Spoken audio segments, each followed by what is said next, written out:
Coming up on today's show, Tesla sets new records in its quarterlies, confirms Cybertruck won't launch this year, and doubles down on AI. Nissan teases an all-electric replacement to the venerable Nissan Micra, or Nissan March if you prefer, and BMW confirms what we'd all been expecting. The last BMW i3 will roll off the production line this July. These stories and more coming next. This is EcoTricity's EcoTEC Roundup show from New Zealand's only carbon zero certified renewable electricity company. We only source from wind, hydro and solar, and we are the leading supplier of electricity to EVs in New Zealand. Switch today at ecotricity.co.nz. Welcome back to another roundup in the world of clean cars and green energy. Tesla published its fourth quarter 2021 and full year financials on Wednesday after the closing bell on Wall Street, that's Thursday local time, and as expected, it enjoyed its best year to date. Producing and selling close to 1 million vehicles, Tesla hit its highest ever gross automotive margin, close to 30%, and finished the year with a $7.64 billion adjusted profit. That's a massive $6.78 per share. Elon Musk joined in on the earnings call to share an update on Tesla's product roadmap and surprised everyone by announcing that Tesla will not be launching any new vehicles this year.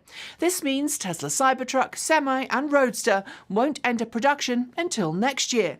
Instead, Musk promised Tesla will achieve full self-driving capabilities that are safer than a human this year.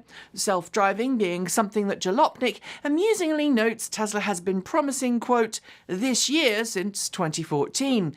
And instead of a $25,000 affordable EV, we're told we can look forward to Tesla rolling out its humanoid robots next year, or Optimus Subprime, as Elon Musk likes to call them. General Motors made another grand announcement this week, saying it will produce 1 million electric vehicles annually in the US by 2025. While critics will no doubt note that Tesla is already just about at that point, this is a massive expansion for General Motors, which to date has not made anywhere near that number of electric vehicles annually. And we would like to say the more choices in the market, the better. In order to facilitate the expansion in production, GM has committed to spending a total of $7 billion to make it happen, with $4 billion going to expand the Orion production facility in Michigan to make it home to GM's electric Silverado and Sierra trucks. In turn, this pretty much seals the fate of the Chevrolet Bolt EV, which will have no home after GM's planned construction at Orion is finished. GM has confirmed Bolt will remain in production during construction, but after, I think it's curtains for Chevy's hot hatch. Following on from the start of production of the ID.3 and ID.4, not to mention rebadged variants for other Volkswagen AG brands like Audi, Seat and Skoda, Volkswagen has officially begun production of the ID.5 and ID.5 GTX at its Wachau production facility in Germany. The ID.5 and ID.5 GTX are already available on order in parts of Europe, and while there's no direct plans to bring the car to North America, the ID.5 is officially Volkswagen's 6th electric vehicle. Essentially the ID.4 with a coupe rear, Volkswagen is officially calling the ID.5 its first E-SUV Coupé, and if we're honest, we think of it as more of a sportback than anything else. Technically, the ID.5 has slightly more luggage carrying capacity in terms of sheer volume, but that sloping rear hatch is going to make it harder to carry larger items when compared to the ID.4. Either way, we are glad to see more choice coming to market. If you don't live in the US, you probably don't pay a whole lot of attention to how long it takes to get from one side of the US to the other. But if you've ever driven that trip in an electric car, you'll know that charging can seriously affect overall travel time. This week, Porsche has just announced that a Porsche Taycan has set a new official coast-to-coast EV charging record, travelling from sea to shining sea, having only spent 2.5 hours, slightly less in fact, total charging throughout the trip.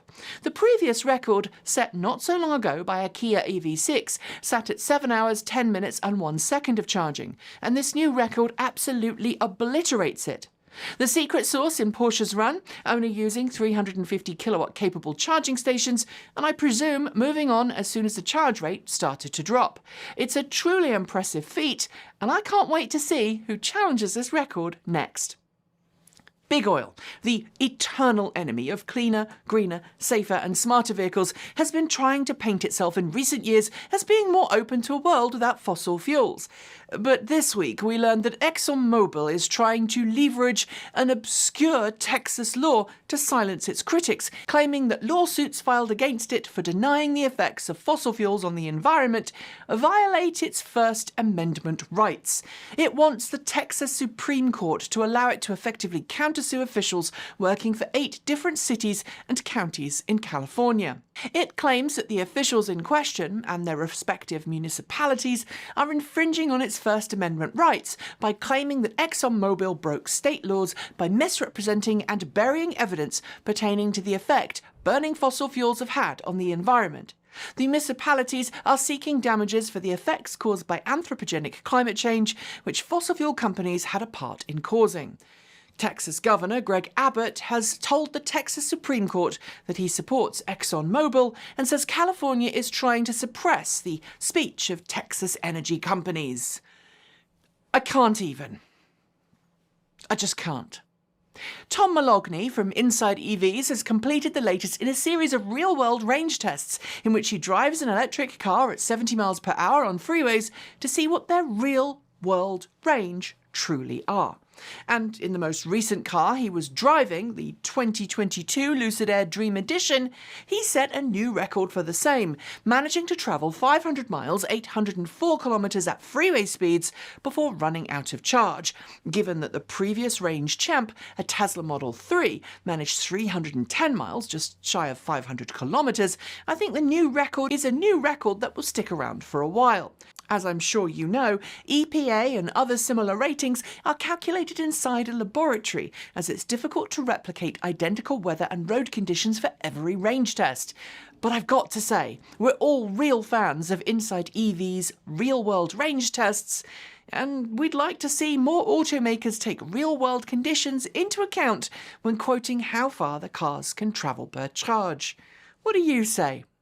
For years, the venerable Nissan Micra Super Mini has offered budget-oriented motoring to millions of people around the world. With seating for 4, 5 at a push, the Micra, or March as it's known in some markets, has been in production since 1982 and has been used for everything from driving school cars to racing vehicles. The 5th generation car, in production since 2016, is actually built on the same platform as its predecessor, and as such, it's starting to show its age in the world of tightening emission standards. Due for retirement, we've been wondering what would come next, and this week we saw the first hint of what to expect when Nissan unveiled a teaser of the car's replacement, an all-electric Super Mini. The short video animation teasing it previews a car that we think might share a platform with the upcoming Renault 5 EV, with round headlights that harken back to the cuter stylings of the 3rd generation Micra. I can't wait! Ford has been pushing hard this week on its plans to bring the Ford e-Transit to market, announcing new partners and services for commercial customers who want to use the all-electric e-Transit for work. Among the announcements include the new Ford Pro Intelligence Platform, essentially a telematics system built into Ford e-Transit and eventually F-150 vehicles. Ford says the platform is available for all sizes of commercial customers and says that it has more than 300 small, medium and large business customers already signed up to make use of the service when they take delivery of their Ford e-Transit vans and F-150 Lightnings. So far, 10,000 e-Transits have been allocated, with Walmart accounting for 11% of those sales. It ordered 1,100 e-Transit vans to join its delivery fleet. Of those vehicles ordered, Ford says its high-roof, extended wheelbase configuration, known as the Jumbo model, accounts for the majority of orders. J.D. Power has published the results of its 2022 US electric vehicle ownership study, and the results make for some pretty interesting reading. This year, the Tesla Model 3, Model Y, the Kia e-Niro and Ford Mustang Mach-E come out on top when it comes to owner satisfaction, with the survey noting that premium EV models suffer the most when it comes to complaints about exterior quality and squeaks and rattles inside the cabin.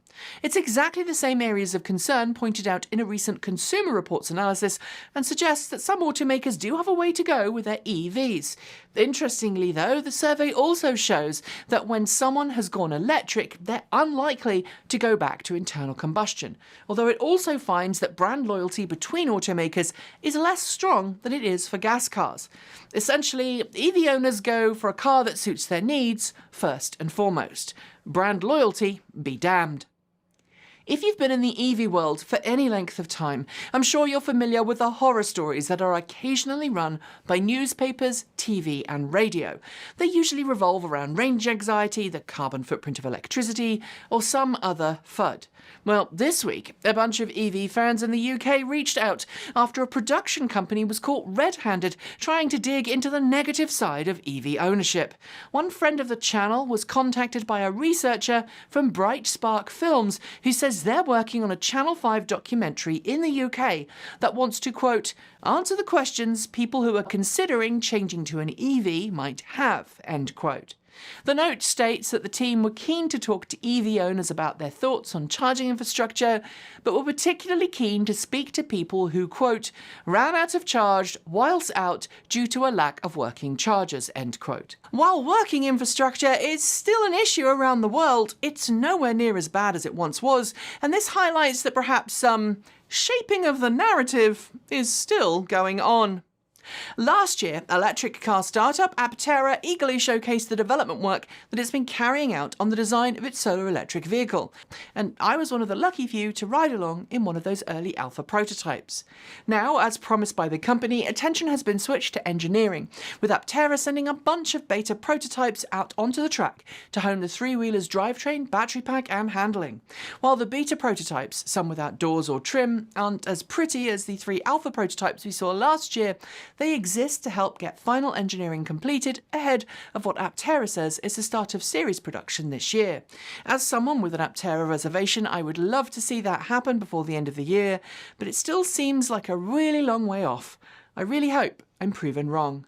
And finally, BMW's revolutionary i3 electric car has been on our death watch list for some time, especially after BMW North America stopped selling it in the US last year. This week, we heard the news that we'd been expecting, that the very last i3 will roll off the production line this summer. Unique in its design and construction, the BMW i3 brought a whole heap of firsts to market, including being the first mass-produced plug-in vehicle to make extensive use of carbon fibre reinforced plastic for its construction. More efficient than most of the competition, the i3's narrow wheels and airy cabin earned it plenty of fans, but as better-spec'd vehicles came to market, it struggled to keep up with the competition. And with repair centres never quite getting on board with the car's unique construction, we knew it was only a matter of time before it was cut from BMW's lineup. So, if you're having a drink this weekend, do raise a glass to BMW's fun, rebel, frunky redhead of a city runabout.